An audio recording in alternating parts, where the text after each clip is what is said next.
Imagine if you and your family were dropped off in the woods in South Georgia with no house, no air conditioning, no insect repellent. You'd begin to understand what life was like for the colonists who arrived here with James Oglethorpe in 1733.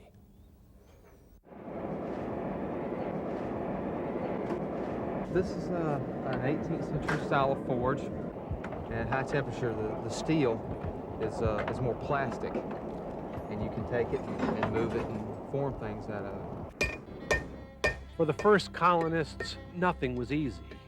Building a house, making a fire, repairing a broken tool, it all had to be done by hand. At Wormslow Plantation in Savannah, every year, people recreate the lives of Georgia's first settlers. They use the same tools. They wear the same clothes. I've got a chemise on, which was kind of like a slip today. It's the undergarment. Over that I have a petticoat, and then my pockets. The pockets were hung from the women's side rather than having pockets sewn into the clothing. Over that I have my bodice, and then my apron, and then a mob cap on my top. It was considered indecent for a lady to go out without a mob cap on. And they do the same work colonists had to do if they wanted to survive. Making shingles, and I've got a block of cypress here, and I'm splitting them with a froe. We can put them on the roof like this. Take another one and lay it over the joint like that and nail them on and get a watertight roof. The little structure we have over here has about 1,000 shingles on it, and it's 16 by 12. The cooking would have taken place outside in an open fire like we have here today, and then during the wintertime, the cooking would have moved inside to the fireplace. This is a fire-making kit. I keep all the tools in there to make the fire. It's simply a small tin.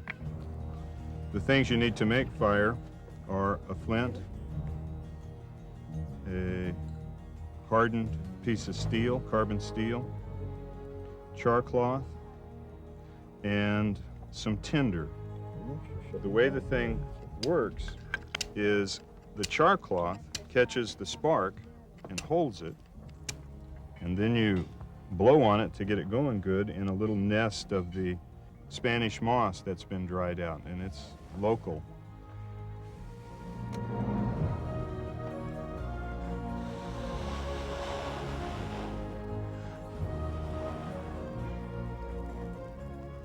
That's fire. Even though it was only a few miles outside of Savannah, Wormslow Plantation was the wilderness, the wild frontier. The colonists who lived here were always afraid of being attacked by Native Americans or the Spanish, so every farm had to be defended. It is called a flintlock gun. The gun is called a flintlock because there is a piece of stone here, flint, like that which is used to make arrowheads. And the flint hits the frizzen here, which is a piece of hardened steel that creates a spark that goes into the pan here. I'm going to take the cartridge out, open, and then I'm going to prime a little bit here in the pan, shut that, and put the rest down the barrel. And then I would put that down, tamp it down, and then I'm ready to shoot.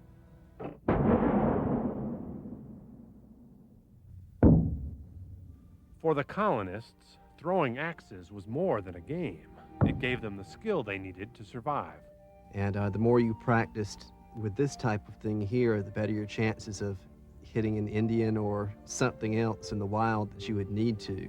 That could mean the difference between life and death, or having a dinner and not.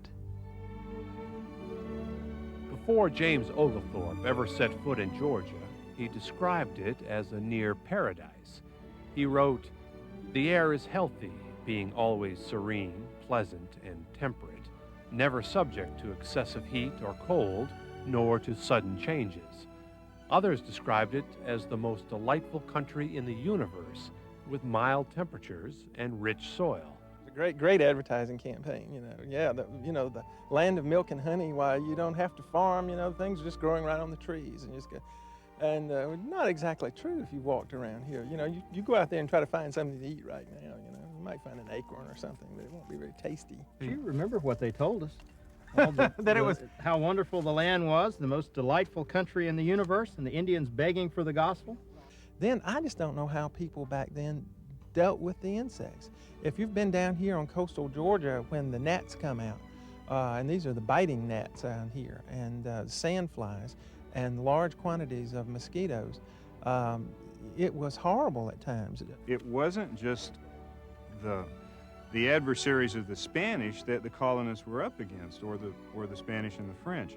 They were up against the climate, and they were up against the geography itself. There probably were many, many more people lost to disease than were ever lost to the Spanish or the Indians. The first colonists faced endless days of hard work and bad water. They endured heat and mosquitoes and malaria.